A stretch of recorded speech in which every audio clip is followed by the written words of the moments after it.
30 मई की रात लगभग 11:15 की बात है दोस्तों। एमपी के जबलपुर का एक थाना लगता है सिविल लाइन थाना। सिविल लाइन थाने में रात को 11:15 एक लड़का पहुंचता है और जो वहां पे संतरी काम कर रहा होता है उस संतरी से बोलता है कि संतरी साहब मुझे एसएचओ साहब से मिलना है। अब वो संतरी पूछता है कि तुम कौन हो और तुमने अपना मुंह क्यों ढका हुआ है। तो वो लड़का अपने मुंह से कपड़ा हटाता है और कहता है कि संतरी साहब मेरा नाम मुकुल है और मैं वही मुकुल हूं जिसने कि 2 हत्याएं की हैं और जिसको आप लोग पिछले 75 दिन से ढूंढ रहे हैं। अब जैसे ही वो संतरी ये बात सुनता है तो वो सोच समझ नहीं पाता कि वो आगे करे तो क्या करे। वो संतरी तुरंत जोर जोर से शोर मचाना शुरू कर देता है। अब जैसे ही वो संतरी जोर जोर से शोर मचाना शुरू करता है तो आसपास में जितने भी पुलिस वाले होते हैं उस संतरी के पास जाते हैं और उससे पूछते हैं कि क्या हुआ, तुम शोर क्यों मचा रहे हो। तभी वो संतरी बताता है कि ये वही लड़का है मुकुल जिसने कि आज से 75 दिन पहले 2 मर्डर किए थे। हम जिसे जगह जगह ढूंढ रहे थे ये वही लड़का है और ये यहाँ पे आ गया है। तुरंत उसे पुलिस पकड़ती है और थाने के अंदर बंद कर देती है। दरअसल दोस्तों उस लड़के ने 2 मर्डर किए थे मार्च के महीने में और तभी से वो लड़का गायब था और उसे पुलिस देश भर में ढूंढ रही थी। अब लोगों के पास जैसे ही ये न्यूज़ जाती है कि एक लड़के ने 2 मर्डर कर दिए लेकिन वो पुलिस के हत्थे नहीं चढ़ पा रहा है, तभी से लोग इस मर्डर की गुत्थी को सुलझाने की रिपोर्ट के इंतजार कर रहे थे। अब 31 मई का दिन आता है सुबह का। वहाँ के एसएसपी साहब इस मर्डर की गुत्थी को सुलझाते हैं और सबके सामने सारे राज खोलते हैं। जैसे ही ये राज सबके सामने खुलता है तो लोगों के पैरों के नीचे से जमीन खिसक जाती है और लोग सोचने के लिए मजबूर हो जाते हैं कि एक छोटी सी बात के चक्कर में इस लड़के ने 2 मर्डर कर दिए। नमस्कार दोस्तों, मैं गौरव शर्मा और आप देख रहे हैं गौरव शर्मा सफर। दोस्तों आज की कहानी थोड़ी अलग होने वाली है क्योंकि इस मर्डर की गुत्थी को बहुत सारे लोग न्यूज़ चैनल पर देख रहे थे कि लड़का कहाँ कहाँ भाग रहा है, इसके साथ में एक लड़की है वो भी गायब है। तो लोग क्या कर रहे थे, इंतज़ार कर रहे थे कि ये मर्डर मिस्ट्री कब सुलझेगी। लेकिन आज ये मर्डर मिस्ट्री सुलझ चुकी है। तो कहानी शुरू करते हैं। दोस्तों कहानी शुरू करने से पहले मैं आपसे कहना चाहूँगा कि अगर चैनल पे नए हो तो चैनल को सब्सक्राइब कर दीजिए क्योंकि रोज़ाना रात को 8 बजे मैं आपके लिए एक नई कहानी लेकर आता हूँ जिससे कि आप अपने जीने के ढंग को बदल सकें। तो कहानी शुरू करते हैं। दोस्तों आज की जो सच्ची घटना मैं आपको सुनाने जा रहा हूँ ये सच्ची घटना है मध्य प्रदेश का एक जिला लगता है जबलपुर। जबलपुर में एक कॉलोनी है जो कि रेलवे कॉलोनी है, उसका नाम है मिलेनियम कॉलोनी। होता क्या है, 15 मार्च सन 2024 की सुबह लगभग 8 बजे का समय होता है। एक लड़का मिलेनियम कॉलोनी में जाता है। इस मिलेनियम कॉलोनी में एक घर होता है। उस घर के पीछे वाले गेट को वो लड़का गैस कटर से काटता है, उसके बाद उस घर में प्रवेश करता है। अब इस घर के अंदर 3 लोग मौजूद होते हैं। एक पिता होता है, एक बेटा होता है और एक बेटी होती है। बेटा और बेटी एक कमरे के अंदर खेल रहे होते हैं और जो पिता जो होता है वो रसोई के अंदर सुबह का नाश्ता तैयार कर रहा होता है। अब जो ये व्यक्ति है जैसे ही घर के अंदर प्रवेश करता है तो वो सबसे पहले रसोई के अंदर जाता है क्योंकि रसोई के अंदर से उस व्यक्ति को आवाज़ें आती हैं। जो कि पिता खाना वगैरह नाश्ता वगैरह बना रहा था उसकी आवाज़ उस व्यक्ति को आती है। अब वो लड़का क्या करता है, वो जैसे ही किचन के अंदर जाता है तो देखता है कि किचन के अंदर एक आदमी है, वो कोई काम कर रहा है। जैसे ही वो आदमी पीछे मुड़ के उस लड़के की तरफ देखता है तो उस लड़के के हाथ में कोई भारी चीज़ होती है। उस भारी चीज़ को वो भर के उस आदमी के सर पे मारता है। जैसे ही उस चीज़ को उसके सर पे मारता है तो वो आदमी ज़मीन में गिर जाता है और जैसे ही वो गिरता है तो जो लड़का था उस भारी चीज़ के कईयों बार उस आदमी के सर के ऊपर करता है। अब जैसे ही वो उस आदमी के सर के ऊपर वार कर रहा होता है तो इतनी ज़ोर ज़ोर से करता है कि उस आदमी के चेहरे की जो हड्डियाँ होती हैं वो टूट जाती हैं और वो लड़का जो है वो जो आदमी पे वार कर रहा था वो रुकता नहीं है, वो मारता रहता है। अब होता क्या है कि जब वो उस आदमी के सर पे वो वार कर रहा था तो उसकी आवाज़ें और उस आदमी की सिसकियाँ उस कमरे से बाहर जहाँ पे बच्चे उसके 2 बच्चे खेल रहे थे, एक लड़का और लड़की, उन तक पहुँचती है। तो दोस्तों इस आदमी का एक बेटा होता है जो बच्ची के साथ खेल रहा था, उसकी उम्र होती है 8 साल और उस लड़के का नाम होता है तनिष्क। अब तनिष्क क्या करता है, वो किचन की ओर जाता है तो देखता है कि वहाँ पे जो लड़का था वो पड़ोस का लड़का था, उसका नाम था मुकुल। और मुकुल तनिष्क के पिता के ऊपर जोर जोर से वार कर रहा था किसी चीज से। तो तनिष्क क्या करता है, भागा भागा जाता है और मुकुल के पैरों में पड़ जाता है और उससे कहता है कि मेरे पापा को छोड़ दो, मेरे पापा को मत मारो। लेकिन मुकुल रुकता नहीं है, वो तब तक उस आदमी के ऊपर वार करता रहता है कि जब तक उसका मन ना भर जाए। अब जब उसका मन उस आदमी को मारते मारते भरता है तो वो देखता है कि उसके बच्चे ने उसके पैर पकड़े हुए हैं।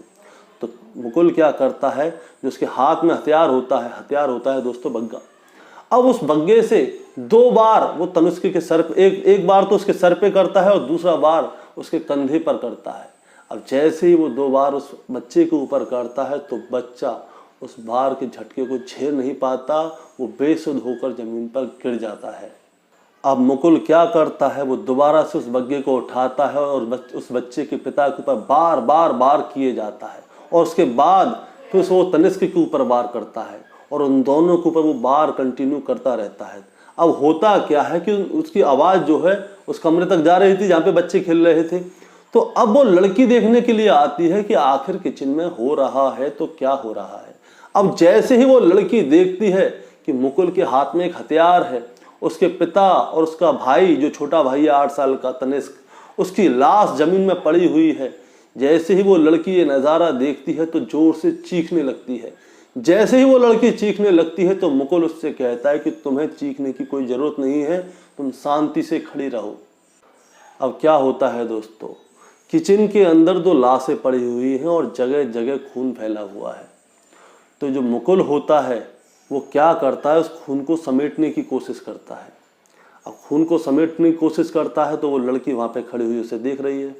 तो मुकुल उस लड़की से बोलता है कि तुम्हारे पापा कोई नाश्ता बना रहे थे, तुम ऐसा करो वो नाश्ता बनाओ और कोई भी बात किसी से करने की ज़रूरत नहीं है, तुम्हें शांति से सिर्फ नाश्ता बनाना है, मुझसे भी कुछ नहीं कहना, क्योंकि यहाँ पे खून फैला हुआ है, मुझे ये सब कुछ साफ़ करना है। तो मुकुल क्या करता है, वो सारे खून को साफ़ करता है। उसके हाथ में एक पॉलीथिन होती है, वो पॉलीथिन में उन दोनों की लाश को लपेटता है और उसके बाद में जब तक वो लड़की नाश्ता बना देती है वो अपने हाथ पैर धोता है और वहाँ पे आराम से बैठकर नाश्ता करता है। अब जब वो नाश्ता कर लेता है तो उसके बाद वो क्या करता है दोस्तों, वो उन दोनों की लाशों को पॉलीथिन में तो लपेट चुका था, तो वो क्या करता है, वो छोटा बच्चा जो होता है उसको उठाकर वो फ्रिज के अंदर सेट कर देता है। और जो उस लड़के का जो पिता था उसकी लाश लंबी चौड़ी थी क्योंकि वो पूरा आदमी था। तो अब क्या होता है, वो उसको कुछ कर नहीं पाता, वो सोच रहा था वो करे तो क्या करे, तो वो कहता है इसको छोड़ो ऐसे ही। अब वो क्या करता है, नाश्ता पानी अच्छी तरह से करता है और लगभग 12 बजे के आसपास वो उस कमरे को छोड़ता है और उस लड़की से कहता है कि तुम्हें मेरे साथ चलना पड़ेगा। दरअसल दोस्तों इस लड़की का नाम काव्या है और इसकी उम्र लगभग 16 साल है। अब ये जब मुकुल के साथ जाती है तो क्या करती है, ये अपनी चचेरी बहन आरती को एक व्हाट्सएप पे ऑडियो मैसेज भेजती है। उसमें ये बोलती है कि जो हमारा पड़ोसी है मुकुल सिंह, उसने मेरे पिताजी और मेरे छोटे भाई की हत्या कर दी है। और इतना कहती है और इतना कहने के बाद वो मुकुल के साथ वहाँ से निकल जाती है। अब होता क्या है दोस्तों, शाम के लगभग 4 बज जाते हैं। जो काव्या की चचेरी बहन होती है आरती, वो शाम को 4 बजे अपने मोबाइल में नोटिफिकेशंस को चेक कर रही होती है। तो वो देखती है कि काव्या ने उसको व्हाट्सएप पे कोई 4 सेकंड का मैसेज किया है। अब वो क्या करती है, उस मैसेज को डाउनलोड करती है और फिर उसको सुनती है। अब जैसे ही वो उस मैसेज को सुनती है तो उसमें काव्या ने साफ साफ कहा था कि पापा और भाई को हमारे पड़ोसी मुकुल ने मार डाला है। अब जैसे ही वो ये वाला मैसेज सुनती है तो आरती के होश उड़ जाते हैं। वो तुरंत अपने पापा के पास जाती है और कहती है कि पापा पापा ये देखो आरती का मैसेज आया है और वो मैसेज में क्या कह रही है, वो कह रही है पापा और भैया को पड़ोसी किसी मुकुल लड़के नाम के लड़के ने मार डाला है। अब क्या होता है, उसके पापा क्या करते हैं, तुरंत जबलपुर में जो उनके दोस्त होते हैं उनको कॉल करते हैं, कहते हैं कि मेरे भाई के घर पे जाओ और चेक कर लो सब कुछ ठीक है या नहीं है। दरअसल दोस्तों जिस व्यक्ति की हत्या हुई थी उसका नाम था राजकुमार विश्वकर्मा, जो कि रेलवे में एक बहुत बड़ा अधिकारी होता है। और जो बच्चा था वो उसी का बेटा होता है तनिष्क, जिसकी उम्र 8 साल होती है। और जो लड़की थी काव्या, वो कातिल के साथ चली जाती है। अब ये मैसेज जैसे ही उसकी चचेरी बहन आरती के पास जाता है तो वो आरती अपने पिता को बताती है कि पापा ऐसे ऐसे करके काव्या का मैसेज आया है। अब वो क्या करता है, उसका पिता अपने दोस्तों को फ़ोन करता है जबलपुर में कि जाओ देख के आओ कि मेरे भैया के घर पे सब कुछ ठीक है या नहीं है। अब वहाँ पे आरपीएफ के जवान और पुलिस के जवान उनके घर पे जाते हैं तो देखते हैं कि घर में 2 लाशें पड़ी हुई हैं जो कि राजकुमार विश्वकर्मा और उनके 8 साल के बच्चे तनिष्क की है। अब पुलिस क्या करती है, वो तुरंत उन दोनों लाशों को अपने कब्जे में लेती है और ये ढूंढना शुरू करती है कि जो इनकी बेटी थी 16 साल की जिसका नाम काव्या है वो कहाँ है। दरअसल दोस्तों मई 2023 की बात है। मई 2023 में क्या होता है, राजकुमार विश्वकर्मा, उसकी पत्नी आरती, उनकी पत्नी का नाम भी आरती था, उनकी 16 साल की जो बेटी थी काव्या और उनका बेटा तनिष्क, ये चारों लोग अपने और रिश्तेदारों के साथ वैष्णो देवी के दर्शन करने जाते हैं। अब तब ये सब लोग दर्शन करने जा रहे थे, तब दर्शन तो इन लोगों ने कर लिया, तब वहाँ से आते हैं तो राजकुमार विश्वकर्मा की पत्नी की तबीयत खराब हो जाती है और वो इतनी खराब हो जाती है कि उनकी मौत वैष्णो देवी के कटरा में ही हो जाती है। अब घर में 4 सदस्यों में से सिर्फ 3 सदस्य बचते हैं, यानी कि बाप, बेटा और बेटी। अब दोस्तों माँ तो पहले ही मर चुकी थी और बाप और भाई अब मारे जा चुके हैं। अब सबके मन में, जो उस लड़की के परिवार के लोग थे, रिश्तेदार थे, अड़ोसी पड़ोसी थे, इन सबके मन में ये चल रहा था कि अब काव्या कहाँ है, अब उसके साथ क्या हो रहा होगा। तो पुलिस क्या करती है, आसपास के जितने भी सीसीटीवी कैमरे होते हैं उन सबको खंगालना शुरू करती है। जैसे ही पुलिस उन सबको खंगालना शुरू करती है तो पता चलता है कि वो लड़की उस कातिल के साथ ही है। वो कई सारी वीडियोस में दिख रहा है कि वो कातिल आगे आगे जा रहा है और लड़की उसके पीछे पीछे जा रही है।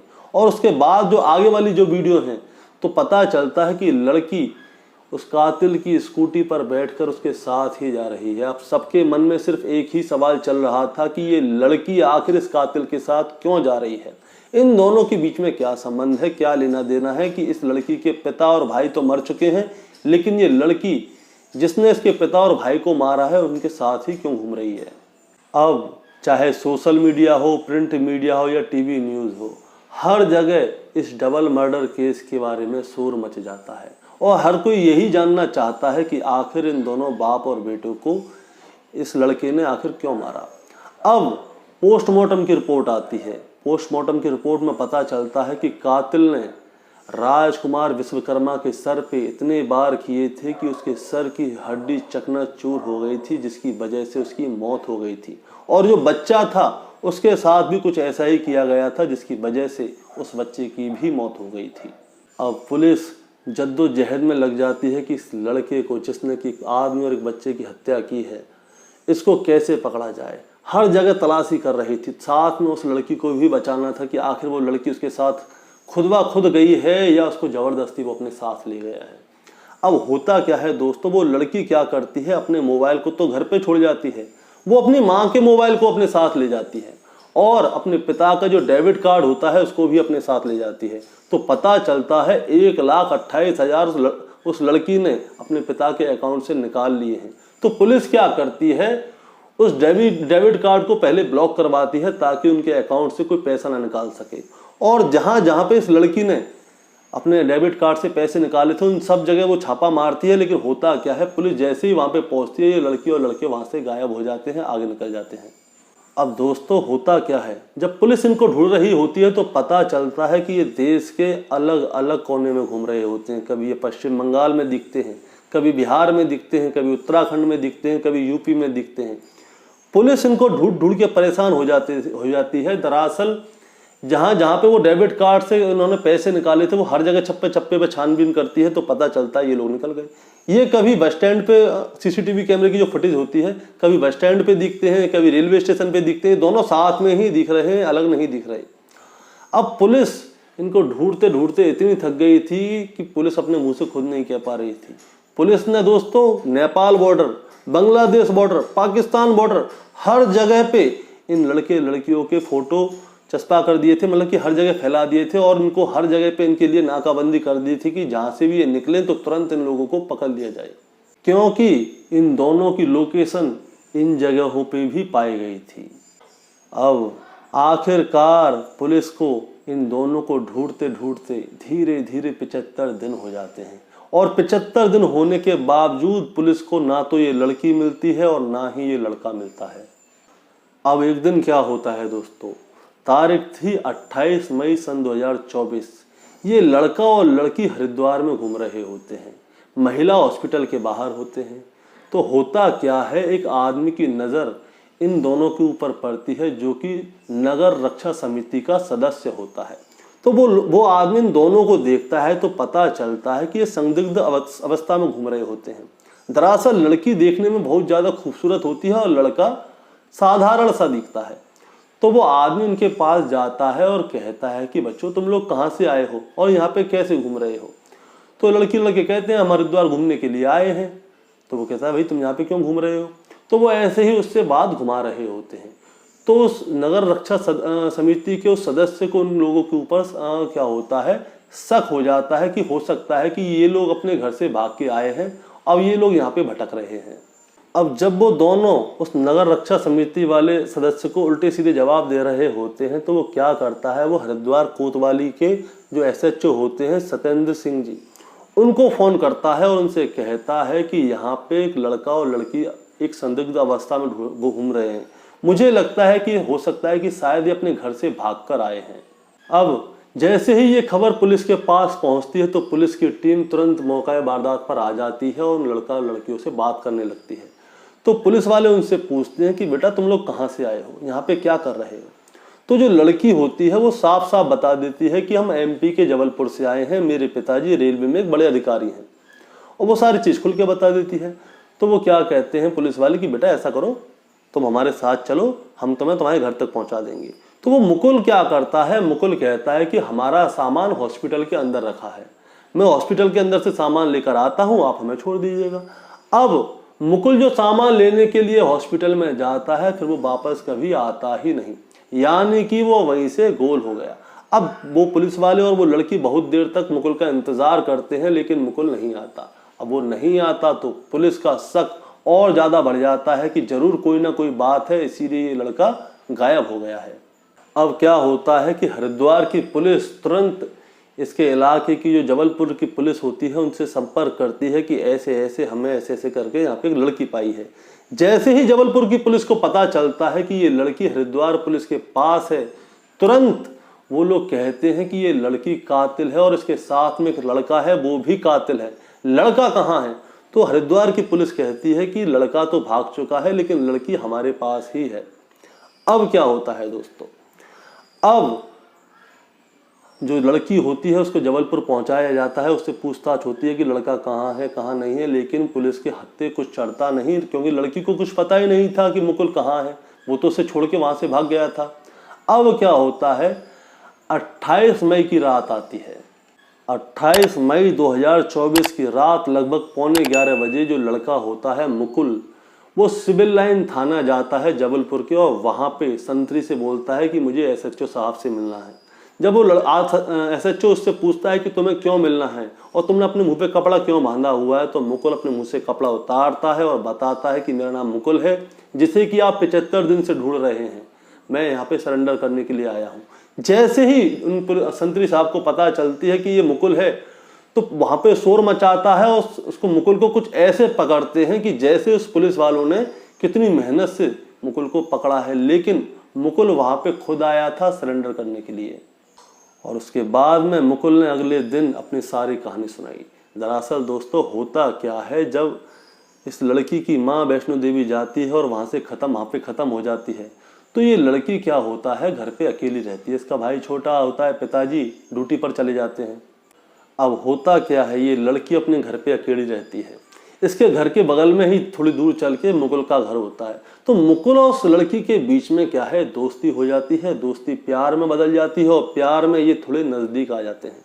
अब जैसे ही ये लोग नज़दीक आते हैं तो ये वाली बात इस लड़की के पिता को पता चल जाती है और उस पिता को ये वाली बात पसंद नहीं आती। तो इसका पिता क्या करता है, सितंबर 2023 में इस लड़के के खिलाफ एक केस करता है पॉस्को का, और जब पॉस्को का केस होता है तो ये लड़का जेल चला जाता है। अब ये लड़का कुछ समय जेल में रहता है, उसके कुछ समय बाद इसकी बेल होती है। जब बेल होकर ये लड़का जेल से बाहर आता है तो इसके मन में एक क्रोध होता है, ये इसके मन में गुस्सा होता है। ये कहता है कि जो उसकी बेइज्जती हुई है, इस बेइज्जती का बदला वो जरूर लेगा। अब ये लड़का क्या करता है, इस लड़की से सोशल मीडिया के जरिए दोबारा से दोस्ती करता है और उसके बाद में ये प्लानिंग करता है कि खून किया जाए तो कैसे किया जाए। अब ये लड़का जो ज़रूरत का सामान होता है, जैसे गैस कटर होता है, कुल्हाड़ी होती है, पॉलीथिन होती है, कुछ धारदार हथियार होते हैं, वो ये सारी चीज़ खरीद लेता है। 14 मार्च सन 2024 को ये सारा सामान खरीद कर एक निश्चित जगह पे रख देते हैं और 15 मार्च 2024 की सुबह ये लड़का क्या करता है, कटर मशीन से पीछे के गेट को काटता है और इस घर में प्रवेश कर जाता है। दोस्तों, उसकी प्लानिंग थी कि काव्या के पिता की पहले वो हत्या करेगा, फिर छोटे छोटे पीस करेगा और उनको सबको ठिकाने लगा देगा, लेकिन ऐसा हो नहीं पाता है। दरअसल मुकुल सिर्फ काव्या के पिता की हत्या करने के लिए गया था। जब वो उसके पिता की हत्या कर रहा था तो उसका भाई जो तनिष्क होता है, जिसकी उम्र 8 साल है, वो बीच में आ जाता है, उसे वो गलती से मार देता है। अब क्या होता है, पूरे घर में खून ही खून हो जाता है।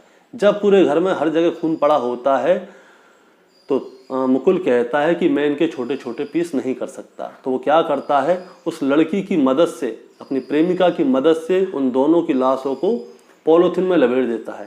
जो भाई होता है, जिसकी उम्र 8 साल है, उससे तो उठा के वो फ्रिज में रख देता है, लेकिन जो उसके पिता की बॉडी थी वो कुछ ज़्यादा लंबी चौड़ी थी। तो वो कहता है कि ऐसा है, इसे यहीं पे छोड़ चलते हैं, इसके चक्कर में मत पड़ो, नहीं तो हम फंस जाएंगे। अब वो क्या करता है, वो जाते जाते उस घर में कुछ ऐसा करके जाता है कि तुरंत की तुरंत उस घर में दुर्गंध ना हो। जैसे कि अगरबत्ती वगैरह जला के जाता है, रूम फ्रेशनर छिड़क के जाता है और साथ ही काव्या से एक मैसेज करवाता है उसकी चचेरी बहन के लिए कि पापा और भैया की हत्या हो गई है, मुकुल ने ऐसे ऐसे करके मार दिया है।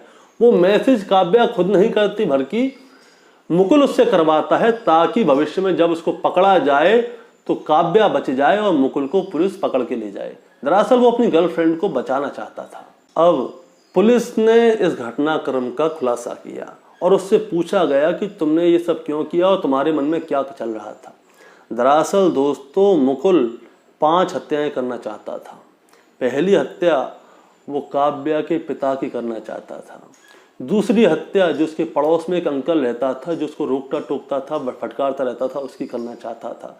तीसरी हत्या काव्या के परिवार में ही आसपास में कोई औरत थी, वो उसको टोकती थी और काव्या से बोलती थी इससे बात मत किया करो।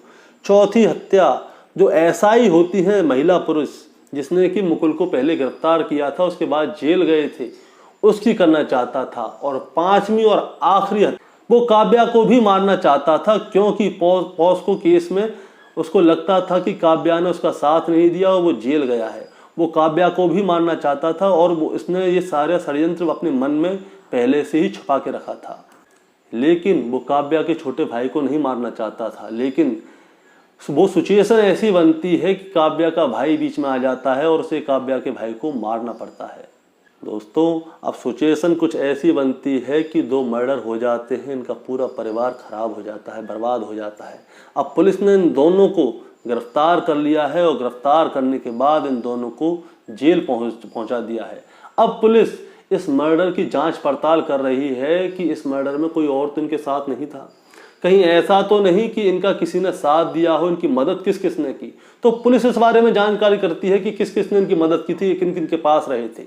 तो पता चलता है कि ये बेंगलोर में अपने दोस्त के घर पे जाकर रहते हैं कुछ दिन। अब एक दिन क्या होता है, इनके बैग से इस दोस्त को कुल्हाड़ी दिख जाती है।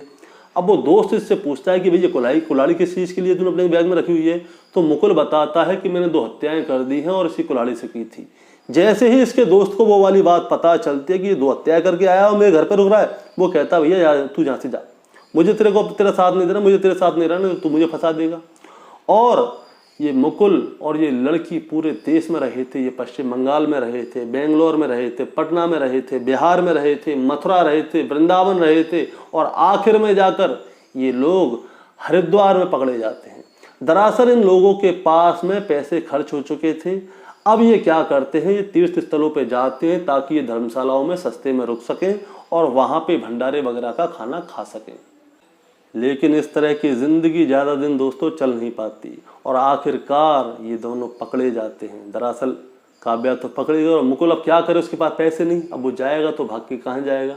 पुलिस उसको पकड़ेगी या उसका एनकाउंटर करेगी। उसने मन में सोचा होगा तो उसने सोचा खुद ब खुद ही जाके क्यों ना सरेंडर कर दूं, अगर बच जाऊं और सरेंडर करूंगा तो वो लोग मुझे नहीं मारेंगे, अगर मैं भागने की कोशिश करूंगा तो हो सकता है कि भैया उत्तराखंड यूपी वगैरह सब जगह एनकाउंटर हो रहे हैं आजकल खूनियों के। तो उसके मन में ये आया कि शायद ऐसा तो नहीं कि पुलिस मेरा एनकाउंटर कर दे, क्योंकि लड़की तो उनके हाथ चल गई। तो मुकुल क्या करता है, सीधा जाता है जबलपुर और पुलिस लाइन थाने में जाके अपना सरेंडर कर देता है। अब इसके आगे क्या होगा क्या नहीं होगा दोस्तों, जैसे जैसे रिपोर्ट मेरे पास आएगी मैं आपके साथ साझी करूंगा। अगर चैनल पे नए हो तो चैनल को सब्सक्राइब कर दीजिएगा। और आपको ये कहानी सुनाने का मतलब आपको परेशान या विचलित करना नहीं है दोस्तों, बस आपको सतर्क करना है। नमस्कार।